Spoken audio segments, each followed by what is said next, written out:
Welcome back for part 2 of our talk about houses, house rulerships, house placements, and all that good stuff. So in part 1 we talked about how to look up the houses, how to identify the houses, and how to identify the house rulers, as in ruling signs, as well as ruling planets, of course, to go with it. And we're going to go a little bit further into this. Now, I wanted to talk a little bit about each house to get people up to speed. You hear astrologers talk about these things all the time in terms of what they're in charge of, what they're ruling, what they mean, and what kind of activity goes on in each one. Now, we're not going to spend a lot of time on this because I feel like, again, this is stuff that can be done and researched on an independent basis as well. But I wanted to share a little bit of my interpretation and my experience with what goes on with these areas. And then we're going to talk about houses as they interact with each other, house compatibility, and what that could do in a person's natal chart and a predictive chart. The 12 houses. Again, we start with 1 at the ascendant, left-hand arm, or what's called the eastern horizon. Funny enough, the right-hand arm is called the western horizon in astrology, so the whole thing's kind of flip-flopped. And remember, the first house, as we went over the first one, is our rising sign.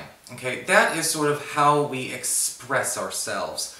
That is how we go about, contributing energy into our modus operandi, into our personality, what we look for from the world, all the things that we would attribute to whatever our sun sign is. That is also the area that can talk about our health, our vitality, our energy, as well as anything to do with our version of self-expression, how we may actually go about getting our most important tasks done. So if we wanted to look at this as behavior, or perhaps even a personality, if the sun were the behavior or the goal, then the rising sign or the ascendant is how you go about actually achieving said goal, presenting said goal, and relate to said goal. In my chart, I get the goals of a Virgo done like a Libra would. Now, there of course will be some differences there as well, because you will notice that, again, if there is a planet in there that also contributes energy to that expression, it actually brings out an extra edge or an extra element to spice up that house. If you look at my chart, I have Pluto in my first house, which means that there's also some very heavy Pluto and Scorpio tendencies to the way that I actually bring out my personality and my Virgo priorities. So, moving on from there, let's talk about the second house as well. Remember, this is the area that can talk about money. We do have I'll say 3.5 houses that talk about finances in a strict, definitely talking about cold hard cash kind of way. House number 2 represents our profits, our take-home, our earned income. It often speaks to employment as well as wage types of monies coming in. Salaries, hourly income. This actually does, however, talk about the health and expenses as well of any person's financial situation. This can also talk about a person's values, what a person values most in themselves, their sense of self-esteem, what it takes to make them feel valuable, and also their attitude towards their work and towards the idea of money and material wealth in the first place. If you look at, say, my chart, Scorpio is the ruler of my earned income sector, my second house. That is an interesting place to have it, because a lot of the times when it comes to Scorpio ruling any kind of financial area, Scorpio tends to be a bit more nonchalant about earned income. It does not necessarily put a lot of value in material wealth. So when you look at a person who has, say, Scorpio as the ruler of house number 2, you might say this is a person who's not very materialistic. This is not somebody who puts a lot of moral value, or maybe sentimental or even social value in money. This is somebody who's not impressed by money. This is not somebody who cares about social status in that respect. Now, that actually is true for a lot of people who have Scorpio as ruler of the second house. So that might be something to think about. Sometimes they end up being so carefree about the idea that they actually do really well. Kind of like the way people say you find the right relationship when you're not looking for it. That's kind of like Scorpio ruling the second house. The money, the job, the employment security, the wealth, all of that comes due to that nonchalant behavior. And again, a lack of emphasis on that being a matter of material, social, or emotional worth. Okay? Somebody else may have a different type of chart. You know, somebody may have a sign that makes them a really strong go-getter, somebody who's very highly competitive, somebody who may have a very methodical and driven approach to make them very successful in that area. I myself, though, ended up running my own business and, you know, turning a profit a different way. So, of course, I would take a nonchalant attitude and probably be a bit too casual in employment and wage earning situations. And if you ever asked my old bosses, you would probably find that to be very true. They might have liked my work, but they knew I was a smartass and sometimes a little bit difficult to deal with socially.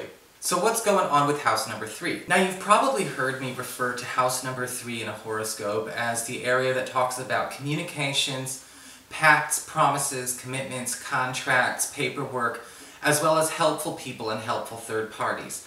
This is your peer group, or one of the areas that talks about your peer group. The third house can also represent your siblings, your cousins, any member of your family within your current generation. Okay? And with the third house, we can also see some emphasis on travel, vocational training, and our approach to it. The way a person vocalizes and verbalizes their communications is, going to show up in either house 3 or the ruler of house number 3 in a person's given chart. If we look at the Taurus example chart, the April 30th chart, his third house begins in Virgo. With Virgo as the ruler of the third house, this person likes to be in the company of people who are intellectual, people who are not afraid to disseminate, digest, and analyze things. He likes to be around people who have an inquisitive temperament. With Virgo ruling their third house as well, this could also indicate that, this person likes to be around people that are interested in actually fixing existing situations and existing conditions. The third house being ruled by Virgo is also kind of an asset for him, because remember, Mercury is the natural ruler of the third house. For the global society, as well as for this unique individual.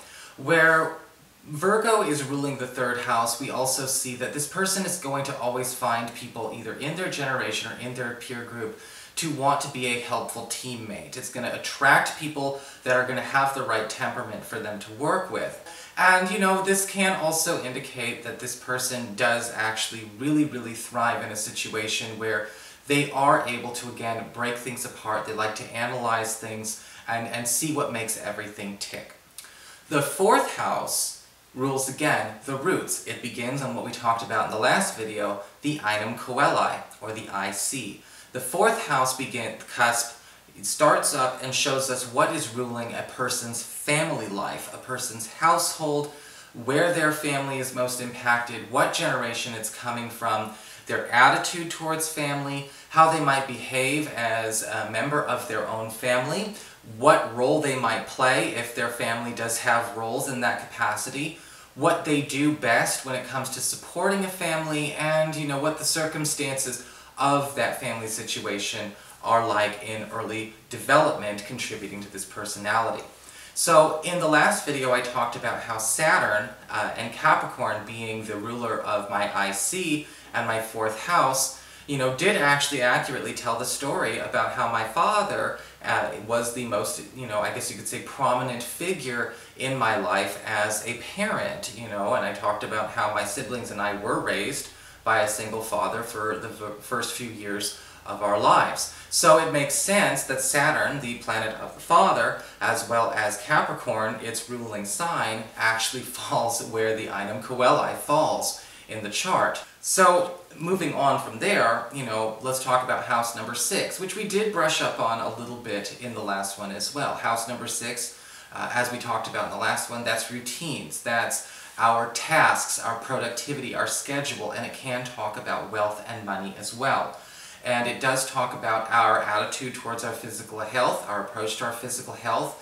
Any planets that may be moving through here can talk about a person's physical health, as well as, any kind of strengths or even challenges they may have. Again, I also talked about how the rulers between these two example charts are very interesting, seeing as mine is the more fluid Pisces and his is the more, I guess you could say, sturdy Capricorn.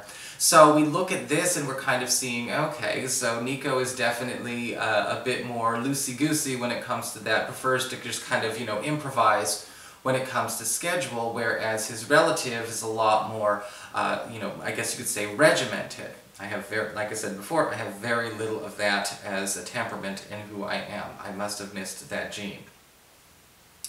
House number 7 we talked about as well, closest one-on-one relationships. Refer to the last video to learn more about the descendant and this house, because I want to make sure, again, we don't spend too much time on this one.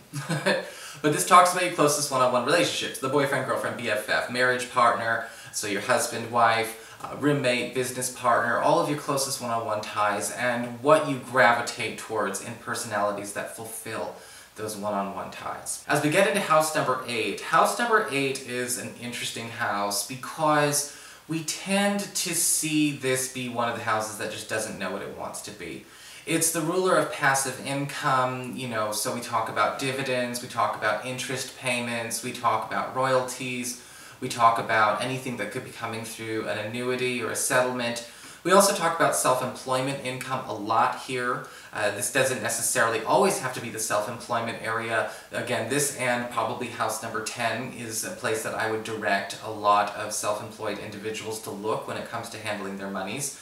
This can also talk about loans and other people's money, also money that we share, joint income, spousal income, family income, and things like that.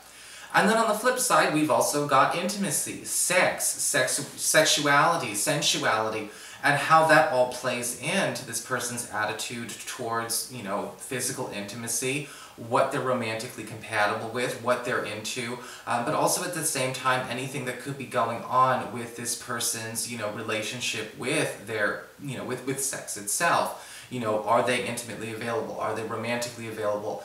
What makes this person comfortable? What does this person desire? Is there anything happening with planets that are ruling that sign that might give indication of what's extra special or maybe what's a challenge for them? And so on and so forth. As we look into, house number 9, we're talking about higher areas, higher territories. I always talk about this as higher education, government legal proceedings, travel, as well as a person's spiritual practice, spiritual life, and all of those good things as well. Now, when we look at the 9th house, and it's an area that talks a lot about culture, a person's relationship with culture, or a person's relationship with school, their academics, as well as their relationship with any kind of spiritual path or practice, if they have one, will show up here as well. Now, when we look at, say, the ruler of the 9th house, for me, I have an empty 9th house, so I got nothing going on in my natal chart when it comes to, to anything like that. There's no planets there, there's not really anything interacting going on in there. And, before anyone, looks at their chart and they ask those questions, oh my goodness, there's nothing in that house, what does that mean? It means nothing's going on in that house, and I always remind people, no news is better than bad news in this situation. So it's important to look at that in your charts as well, just to keep up to speed with that. Well, one may actually decide, however, to look at what is going on with the ruler of that sign. In my case, the ruler of my 9th house is Mercury. Okay, so when we think about Mercury, what's Mercury doing in my astrology chart? Is it connecting to any natal planets? Is it making any happy angles, any negative angles? Is there anything about that that's going to make a difference here? Well, my spiritual practice, is a way that I actually connect to the world, and Mercury's in my 11th house of friendships and social networking. It doesn't, there's nothing to say that I couldn't actually have a ball, if I were decided to go into maybe doing some international travel, which is also ruled by this area as well. This can indicate that a person may also have, as I do, a lot of friends and a lot of followers and a lot of connections, worldwide. when you think about it. The 9th house of international or overseas connections, and the 11th house of friendships and social networking, working together. We talked about house number 10 in video number 1, but just a quick refresher, remember it's the area of career. It starts at the midheaven, the very top of the chart. It talks about your career, how you make your mark on the world. It's the big top arrow, the one pointing up. Usually it's pointing up. Sometimes it can point in other directions, but it's very hard to miss when you're looking at these charts. It talks about your upward mobility, what you do to live your purpose, what you are doing as a career or a vocation, more often than not, or how you are performing your career or your vocation.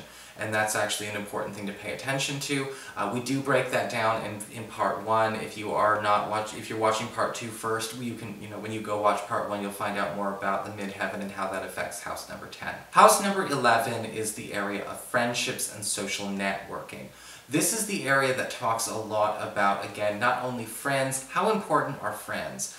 The 11th house doesn't talk so much about, say, romantic partners and family. We're talking about, again, people you're not related to that you consider to be your closest. So if we look at the example chart, we've got, for the April 30th, the Taurus, we've actually got Mars and Jupiter in this person's 11th house of friendships and social networking. So this is actually a fairly popular person, and to some degree he is. And with Jupiter in there as well, it also means that this person does make friends in large groups. They like to hang out in large groups. They do feel at home in a tribal setting. They've also got Mars in their 11th house of friendships and social networking, so they tend to make their friends through teamwork, through competitive activities, through all kinds of fun stuff like that, whether it's sports, whether it's competitions. This is definitely somebody who makes their friends through those avenues and likes to connect through those avenues to make new friends. Finally, we've got the 12th house, and I call this the area of the past, the privacy zone, the hidden zone, our shadow, what's going on behind the scenes. It's our subconscious. This can be, I guess you could say, a darker area of a person's astrology chart. Not necessarily dark in terms of bad, but an area where, again, we see this person's shadow, the person that they don't show to the rest of the world. Sometimes this can be a very healthy place, sometimes it's not. It all depends on what's going on in their chart. It's important to also pay attention to, again, the ruler of this, this part of this person's chart to see how well this person relates to that energy. If you look at my personal chart, the ruler of my 12th house is Mercury. So I'm pretty open and upfront when it comes to my shadow. I'm not afraid to share things that might be considered a bit vulnerable. And, it tends to be, that I like to maybe even relate to people by sharing that vulnerable side and also getting to understand that with people. There's also an energy with the 12th house that talks about, again, where is the person, in their relationships, their past? What is the most important part of their past that shapes who they are going into the future? Let's talk a little bit about house compatibility and house interaction. It's actually something that is important to know because we can actually navigate a little bit of what is happening in this person's life as it relates to how will all of these houses interact. Will they get on well with each other? Is a person going to have to learn some lessons about maybe balancing relationships and friendship priorities? Are they going to learn a lesson about money? Are they going to learn a lesson about what's going on here? You can actually look and see what is happening with planets in each house as well as the rulers of each house and how they are sort of behaving and working with one another. A good example of this would be, say, in my chart, okay? Somebody may already notice that there's a fairly prominent opposition going on between my 10th house and my 4th house. It's my moon in Leo opposite my Jupiter in my 4th house of home and family. So, those oppositions can tell a lot about maybe what's going to happen in the future regarding how I may want to pay attention to my time, my availability, and what may be sort of a recurring theme between interactions of these two houses. Remember, the moon is the ruler of my 10th house of career, so it's kind of at home. It's kind of kicking butt there. and it's opposed to Jupiter in the 4th. Well, this can mean that, in a way, House 10 and House 4 will almost always be at some kind of odds. And usually when Jupiter's involved, it softens the condition a little bit, but only a little bit.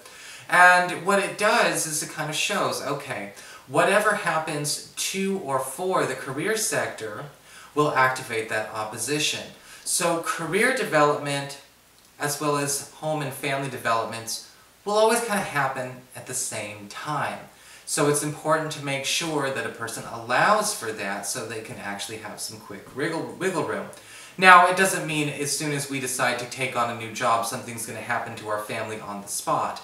But more often than not, it may happen that a planetary transit that would activate these areas will activate both of them at the same time, forcing the individual in this case to have to, have these moments of choosing between career and between home. This can also indicate a situation where, a person may get in touch with an important influence over, say, the career or the home through the other house. In this case, very interesting, in regards to my biological mother, she actually read tarot and she was a medium as well, and I didn't really know her. So there's a bit of a shift that can go on there. The moon ruling the mother in the astrology chart in the 10th can indicate a person who takes on an element of their mother's career. And it's all a very, very strange accident, or maybe not a coincidence at all. But the opposition to Jupiter retrograde brings it back to the fact that didn't really grow up with her. Jupiter retrograde, as we talked about in house number 1, can kind of be that sort of, not literally, but sometimes rags to riches kind of story. A story that starts off a little bit, kind of disjointed, or maybe a little bit, dysfunctional, or a bit scattered on the home front, that will eventually, as the person matures, usually after age 30, 35, it'll become more wholesome or evolve into something better than it could have been. And that'll happen in anyone's chart, wherever, Jupiter retrograde is. But we're not talking about Jupiter retrograde right now, we're talking about just houses. Sorry. Tangents. I think we should also talk about the idea of intercepted houses. Intercepted houses occur when a house has more than 2 signs in it, and as a rule it basically encompasses, a complete sign itself. And there's also 2 other signs in it. Now, an intercepted house is not necessarily the end of the world, but it can indicate a need for this person to incorporate some kind of influence or some kind of extra, I guess you could say, experience into these areas that is not a part of the chart natally. You're maybe not exposed to something important that will actually help you in this area, so to speak. Intercepted houses are actually not very uncommon. I'm gonna say it's, 1 in 3 people will have an intercepted house. So, if I think about me, Rambo, and Persephone, it's me, I've got one as well. But I think that, it's not something that people need to necessarily worry about. I think that sometimes people will, again, accidentally do the armchair astrology thing, and, they'll be like, ooh, that's an intercepted house, and ooh. Don't be that person. It's a terrible look. No, the thing is that an intercepted house is teaching you to find, I guess you could say, that missing piece. Because you are missing, one is sort of missing that energy in that area. It's missing a cusp, when you think about it. There's no Aquarius cusp in my chart, because it's an intercepted 4th, which means there's no Leo cusp in my chart, because there's no cusp in Leo, there's no, it's intercepted. If you have an intercepted chart, if you have active planets there, then it will actually sort of take the edge off of that. One may not have a cusp there, but you may be like me, and even though you don't have a Leo cusp, you have a Leo Venus and a Leo moon. That does take a bit of the edge off. If you are, maybe in a situation where you don't have a planet going on in there, pay attention to where that element may be missing and where you can go look for that. If in the Taurus's example, they have an intercepted 11th house, but again, Venus is in Gemini, where there was a missing Gemini cusp, then that's going to take the edge off for them. But there is no planet in Sagittarius in their 5th house, where the other interception occurs. So what about Sagittarius might be missing in this person's exposure to an area that talks about love and romantic life and their relationships with their kids? Well, Sagittarius is all about mental expansion. It talks about, travel. It talks about culture. It talks about everything to do with a person's spiritual life, again, higher education, because Sagittarius is the ruler of the natural 9th house. So this person may have had a limited exposure to certain types of romantic opportunities in their youth. This person may not necessarily have a very, I guess you could say, open culture when it comes to the type of romantic relationship they want to have. They may actually have sort of a bit of a culture shock or kind of a mind-blown kind of thing go on later on in life when they realize that maybe there is more to this house than what they were taught to expect later on down the road. Sometimes people with interceptions need to be careful because sometimes they take something about that house and they let that be sort of a loop on tape. For instance, my 10th house of career, my loop on tape when I was younger in high school and college was, I need to be really successful, I need to make a lot of money really quickly, even though I really don't care about it. Okay, I really didn't care about it, but I thought I needed to do it because that was somehow going to make me legitimized. And I was wrong, and I didn't really believe that in the first place, but that was a loop because that's what I was sort of, nurtured, I guess you could say, by whatever school, neighborhood, or whatever to believe. So I had to have my culture shock about that. So you might get one of those if you got an interception. Just be prepared. But you know what? Sometimes they come easy, especially if you got a house there, especially if you got a planet there. So that is part 2 of the discussion on housing placements, as well as housing rulers. We'll come back later on in May in a discussion about aspects themselves. Who wants to know what trines, sextiles, squares, and oppositions really mean, as opposed to is it good or is it bad? And we're also going to talk a little bit more about planets themselves, how they interact, and what they are doing where they are. So thanks a lot for tuning in, everybody. I hope you're going to enjoy these classes a lot because I'm having a lot of fun making them. I'll talk to you later.